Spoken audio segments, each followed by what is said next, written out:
bismillahi rahmaani rahiim casharkan waxaan ku baran doonaa sida loo garaaf gareeyo sin iyo cosine iyo tan saddexda fansaar ama saddexda function ee kala ah sin iyo cosine iyo tangent garaafyadooda sida ay nooga muuqataba tirooyin gaar ah iyo lambaro gaar ah aan isticmaalnay tusaale ahaan sin oo kale waxaan isticmaalnay 0 ilaa 360 sababtu maxay tahay marka aanu sawirno tusaale ahaan sin oo kale goorta sawirto waxaad dareemi doontaa in goorta 360 degree kasta aad sawirtaba uu garaafka sidiisii ku soo laaban doono tusaalahan hadeer 360 goortan sawirno garaafka sin waa nooca haddaan 360 kale ku darno oo 720 ah garaafka haddana tabtiisii iyo qaabkii hore u sawirmaya haddana haddaad 360 kale ku darto oo ah 1080 qaabkii oo kale u sawirmaya maadaama sin ay ku bees gareysan tahay 360 oo goorta 360 kasta ay soo wareegtaba ay qaabkii u sawirmi doonto waxaan isticmaali doonaa ilaa 360 cosine baa la mid ah saad marka waxaan leenahay sin iyo cosine labadooda periodkoodu waa 2 oo macnaheedu waa 360 period maxaan la jeednaa waa inta garaafka aanu sidiisii ku soo laaban waayay kal baa la dhahaa Soomaaliga way sin aan ku hormarno wareen ilaa 360 kii aan soo qaadano tirooyinkan sababta aan qaadano waa sheegnay waxaan isticmaali doonaa marka si qiimayaasha tan loo helo calculator-kaaga waa isticmaali kartaa laakiin anaga waxaan isticmaali doonaa unit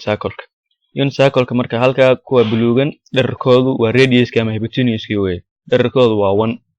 unit circle sidoo kale waxa ku soo baratay in qiimaha hore x ay tahay cosine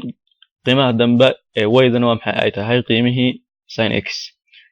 sabab marka anaga hadda sin baan u baahanaa qiimaha dambe aan ku shaqeyn doonaa sabab marka goorta sin angle-ku uu yahay 0 degree y waxa la ekaanaysaa 0 sin oo 90 ah waa 1 weeye 180 goorta tahay waa 0 goorta ay tahay 270 na waa maxay waa -1 360 na waa maxay oo 0 la eg iyadana waa 0 weeye haddii aad ku wareerto waxaa samaysaa kaliya calculator-ka geli sin 0 sin 90 waa ku soo baxaysaa hadda marka waa plot gareynaynaa waxaan soo qaadanaa qiimayaasha ilaa 360ka goorta ay 0 ahayd 0 way noqotay goorta 90 ahayd waa maxay waa 1 goorta tahay 180 waa 0 oo bartaas ah goorta ay 270 waa maxay waa 81 oo hoos ah 360 goorta ahaydna waa maxay waa 0 isku soo xid marka adoo kan hore ka bilaabay graafki sin waa maxay noocaas u egyahay marka haddaan 360 midig kaga darno tabtii way ku soo noqon doontaa haddaan bidix kaga darno waa maxay graafka isla tabtii uu soo warmi doonaa way cosine haddaan eegno waa sidii oo kale weeye horta ilaa 360 inoo soo qor unit circle-kan adeegsanayna sidii oo kale hadday qiimaha dambe ee y-da waa sin ahayd laakiin hadda qiimaha hore ee x-ta baa waxay tahay cosine qiimaha cosine marka 0 ay tahay oo halkana waa qiimaha hore fiiri waa 1 okay 90 ga tag waa qiimaha hore mar walba cosine 90 waa 0 cosine 180 waa -1 cosine 270 waa 0 cosine 30 oo bartii hore ku soo laabanaysa waa 1 intaas aan plot gareynaynaa marka 0 goorta ahayd waa 1 weeye goorta ay 90 waa 0 180 waa -1 weeye 270 goorta ay 0 way noqotay 360 waa maxay waa 1 weeye intaas aan isku soo xireynaa marka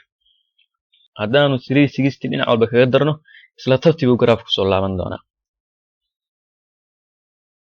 ugu dambeyn tangent waan u gelaynaa tangent maadaama ay ka timi sin oo loo qeybiyo cosine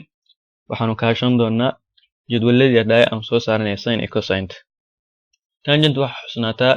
periodkeedu ilaa 360 maaha sidoo kale table-ka aan soo qaadano -90 90 oo positive waa halka negative goorta noqoto hoos baa aadaysaa oo macnaheedu yahay waa 270 adoo yiri oo kale weeye sabab marka 270 goorta tahay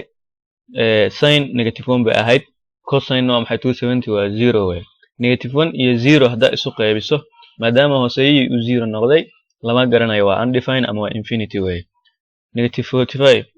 -45 goorta tahay 45 oo positive waa naqaanaa tangent waa 1 weeye negative maadaama ay tahay -1 buu noqonayaa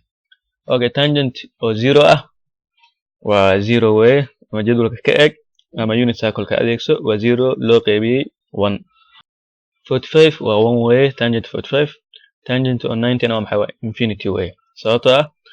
sin goorta tahay 90 waa 1 cosine waa maxay waa 0 isu qaybi waa undefined ama waa infinity weeye aan plot gareyno annagoo xagga negative-ka kasoo bilaabayno dhinaca bidix ah. ugu horreyn waxaan ka hormari doonaa wixii infinity ah. goorta marka wixii infinity ama undefined uu noqdo waxaa la sawiraa vertical asymptote laacay joog ah. haddeer yaa infinity inoo annaga negative 90 iyo 90. sidaas marka negative 90 iyo 90 halkaas dushooda waxaan ku sawiri doonaa asymptote jooga. asymptote la sheegay waa kuwa diilimaha noocaas ah weeyaan. okay, marka kuwa kale aan plot garaynayna ee aan naqaan negative 45 u imow. negative 45 waa maxay? waa negative 1 waa halkaa hoose. 0 waa 0 weeye waa bartaa. 45 na waa maxay? waa 1 weeye. barkulanada isku xidh. waxaa kuu soo haray marka kuwa kan see u galnaa marka negative 90 ay tahay iyo goortay 90 tahay. negative 90 oo kale haddaan ku hormarno diilin noocaas aan sawiraynaa. diilintaada waxaa la rabaa asymptote-ka inaanay taaban laakiin waa maxay? ay aad ugu dhowaato. asymptote-ka la soconaysaa. goortay tahay 90-gana waa la mid. iyadana sidoo kale diilin saa u sawir laakiin ha taaban u dhow oo keliya. graph iyo tangent marka waa maxay? waa nooca. hada wabillahi التوفيق.